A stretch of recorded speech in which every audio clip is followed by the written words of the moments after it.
Bago na di umano ang kanyang baterya, subalit ayaw pa rin umistart ng motorsiklo niya. Kung kaya't kakalasin natin ang kanyang starter motor, check natin ito. Make sure na tatandaan nyo ang markings dito sa kanyang body, subalit merong mga starter motor na walang markings, kung kaya't maglalagay tayo dito for example lang naman. Pigilan mo ang rotor and then hilain mo lang ang body. And then bunutin mo na ang rotor. Ayan na nga ang itsura niya, medyo nangingitim na. Hindi talaga ito medyo, talagang maitim na talaga ito dahil sa mga nalusaw na carbon. Dalawang carbon brush ang papalitan natin, ang isa naka-screw at ang isa nakahinang. Pakita ko sa inyo kung paano natin bunutin ito.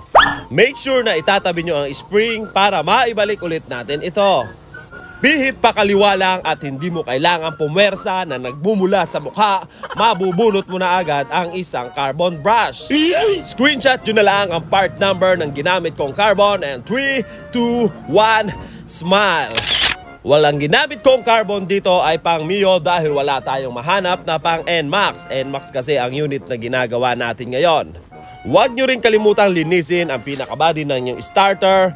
Meron dyan sa magnet sa gilid-gilid, may mga carbon dyan, isprehan nyo na lang para mabakbak.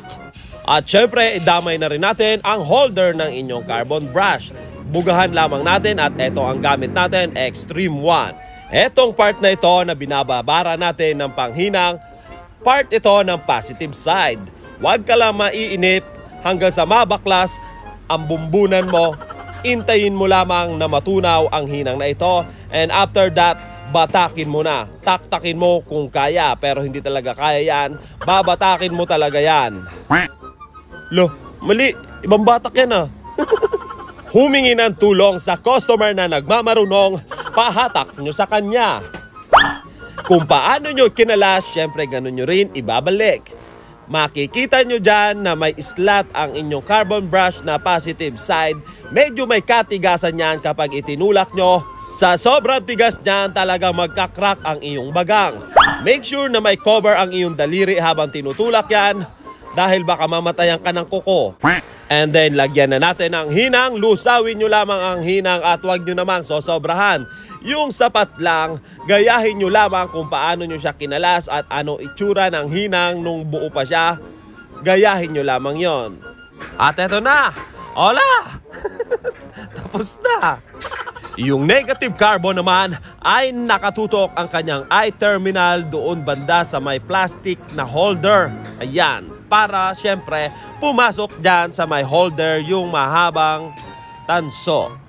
Eto na yung sinasabi ko na dapat na itabi mo ang spring na stock dahil iba ang laman ng plastic.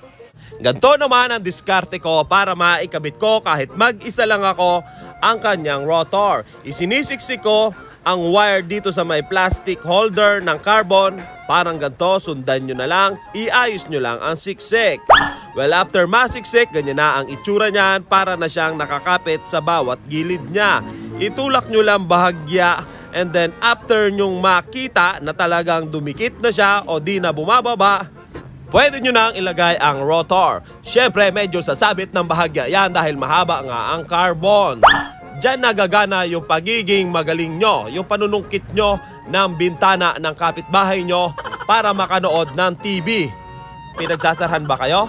Batang 90s?